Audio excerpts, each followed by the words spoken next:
lion. And even if it is single, it will be the king of jungle. C Joseph Vijay எனும் நான்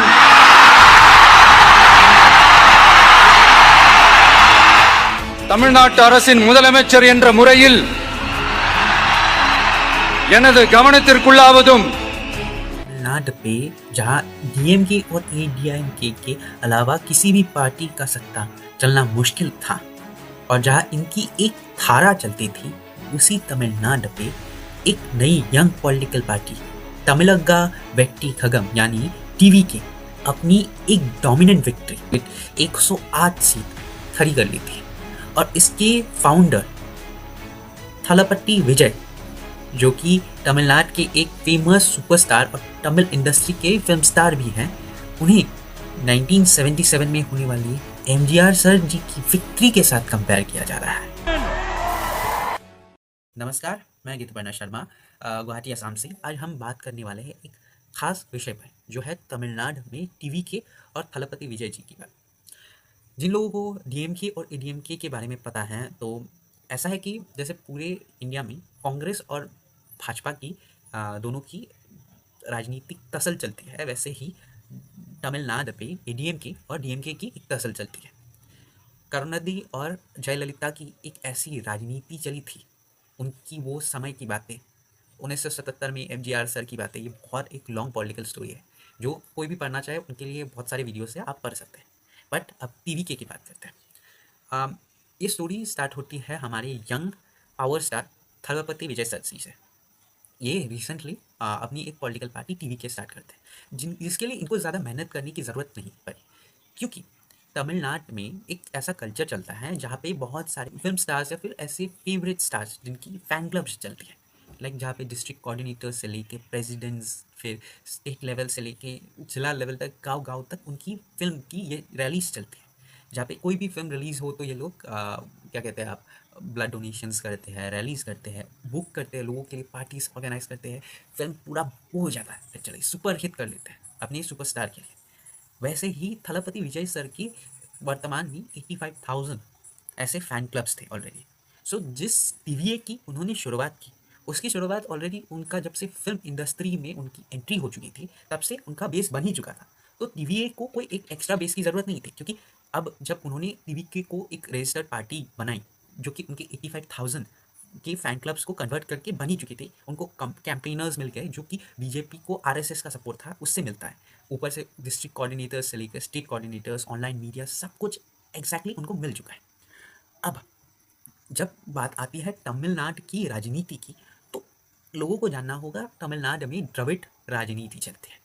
आर्यन और द्रविड़ राजनीति एक बहुत अलग विषय है, पर इतना जान लो कि द्रविड़ राजनीति ये कहती है कि हम सडन लोग थोड़े स्पेशल है, हम लिटरेट हैं, हम लोग नॉर्दर्नर्स से थोड़े बेटर है, ये सब, और ये लोग अपनी भाषा के लिए ज़्यादातर बहुत डेडिकेटेड होते हैं। ये द्रविड़ राजनीति का पार्ट होता है, इसलिए द्रविड़ आइडियोलॉजी भी है, और इसमें बहुत सारी और भी कॉन्स एंड प्रोस है, आप वो सब पढ़ सकते हैं। द्रविड़ राजनीति की ये बात एआईडीएमके और डीएमके दोनों ही फॉलो करती थी। एक समय पे इन दोनों के पास एक वॉर टाइप सिनेरियो हो चुका था, क्योंकि इनके पास एक स्ट्रॉन्ग लीडर बेस था।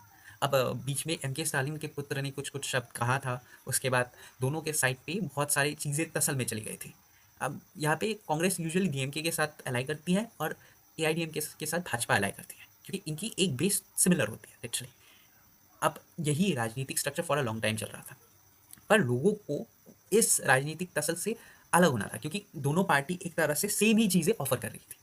अगर एक मार्केट में आईफोन वर्सेस सैमसंग चलता रहे ना, तभी उसके बीच में कुछ और, जैसे वन प्लस आ गया, वैसा कुछ आएगा ही आएगा। ये एक मार्केट का नियम है। वैसे ही जब डीएमके और एआईडीएमके की ऑलमोस्ट आइडियोलॉजिकल बातें सब कुछ एक जैसी हो चुकी थी, द्रविड़ राजनीति को लेकर सब कुछ लेकर ये लोग राजनीति कर रहे थे सिर्फ फ्रीबीज के ऊपर। ऑब्वियसली कांग्रेस और भाजपा दोनों इसको ऊपर से ना करते, पर द्रविड़ राज्यों में फ्रीबीज की राजनीति बहुत ऊपरी वाली राजनीति है।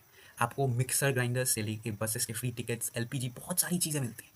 अब इस राजनीति को देखकर लोग भी हताश हो चुके थे, और एक बहुत इनिशियल सर्वे हुआ था जिसमें 33.5% से लेकर 35% एक नया आबादी का था, जो 30% के नीचे थे। और ये आबादी एआईडीएमके और डीएमके की वो पुरानी जो राजनीति है उसे कभी देख नहीं पाई। तो इस आबादी को पता नहीं है कि डीएमके और एडीएमके के बीच का डिफरेंस और ये सारी पुरानी बातें। तो ये एक फ्रेश आबादी थी जिसे दिख रहा था कि एक पुरानी दो पार्टीज की राजनीति चल रही है 60 ईयर्स की, जहाँ अगर सरकार बनती है तो एआईडीएमके की सरकार भाजपा के साथ या फिर डीएमके की सरकार कांग्रेस के साथ बनती है। यही सेम चीज़ जब लोगों को लगने लगी तब टीवीए का राइस एक कांस्टेंट था। पर क्यों सिर्फ टीवीके के थलपति विजय वो कर पाए जो बाकी सुपरस्टार्स अगर चाहे तो भी नहीं कर पाए? क्योंकि डिस्ट्रीब्यूशन तो रजनीकांत सर के पास भी था, ऐसे बहुत सारे एक्टर्स के पास भी था। परंतु सिर्फ डिस्ट्रीब्यूशन से आप राजनीति नहीं जीतते। डिस्ट्रीब्यूशन के बाद भी आपको चाहिए होती है क्रेडिबिलिटी, ट्रस्ट, जो इनके पास होगा, बट पॉलिटिकल एक बैलेंस है जो ये कर नहीं पाएंगे। अब वही थलपति जी के केस में एक इंसिडेंट, करूर का इंसिडेंट 27 सितंबर 2025 में हुआ, करूर का इंसिडेंट, जहाँ पे थलपति विजय जी एक रैली करने गए एक गांव में, करूर नाम की। वहाँ पे इस इंसिडेंट की ऑलमोस्ट डेथ हो चुकी है और इसमें एआईडीएमके और डीएमके ने बहुत सारा हार्वेस्ट किया कि ऐसा इन्होंने किया है, थोड़े कुछ एफआईआर भी रजिस्टर्ड हुए एंड मैनी थिंग्स। यहाँ पे कोई और भी होता तो ऑलमोस्ट हार जाता, पर तभी थलपति विजय जी ने वो स्टेप लिया जिस स्टेप से ये 2026 की विक्ट्री उनके लिए एक कामयाबी का स्तर बन गई, जो कि था पब्लिकली आकर एक्सेप्ट करके ரெஸ்பான்சிபிலிட்டி लेना। என் லைஃப்பில் இந்த மாதிரி ஒரு பெயின்ஃபுல்லான ஒரு சுச்சுவேஷனை நான் ஃபேஸ் பண்ணதே கிடையாது. இந்த நேரத்தில் சொந்தங்களை இழந்து தவிக்கிற இத்தனை குடும்பங்களுக்கும் என்னுடைய ஆழ்ந்த இரங்கலை தெரிவிச்சுக்கிறேன். எனக்கு தெரியும் என்ன சொன்னாலும் இது ஈடேயாகாதுன்னு எனக்கு தெரியும்.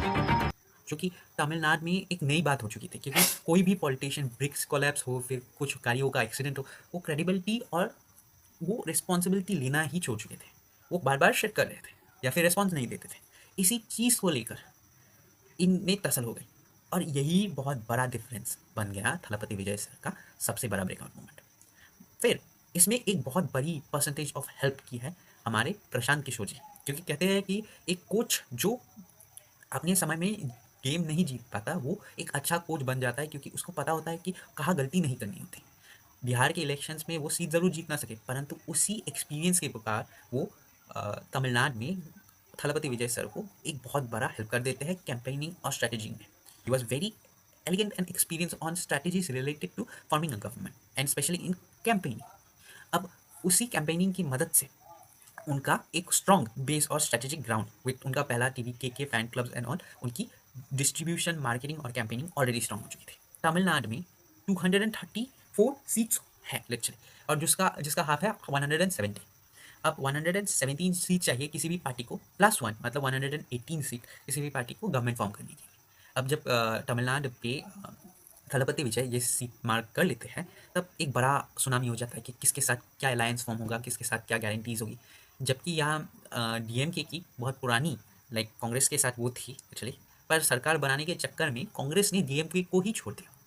एक बड़ा केस हो गया और कांग्रेस के 5 सीट डीएमके के साथ चले गए।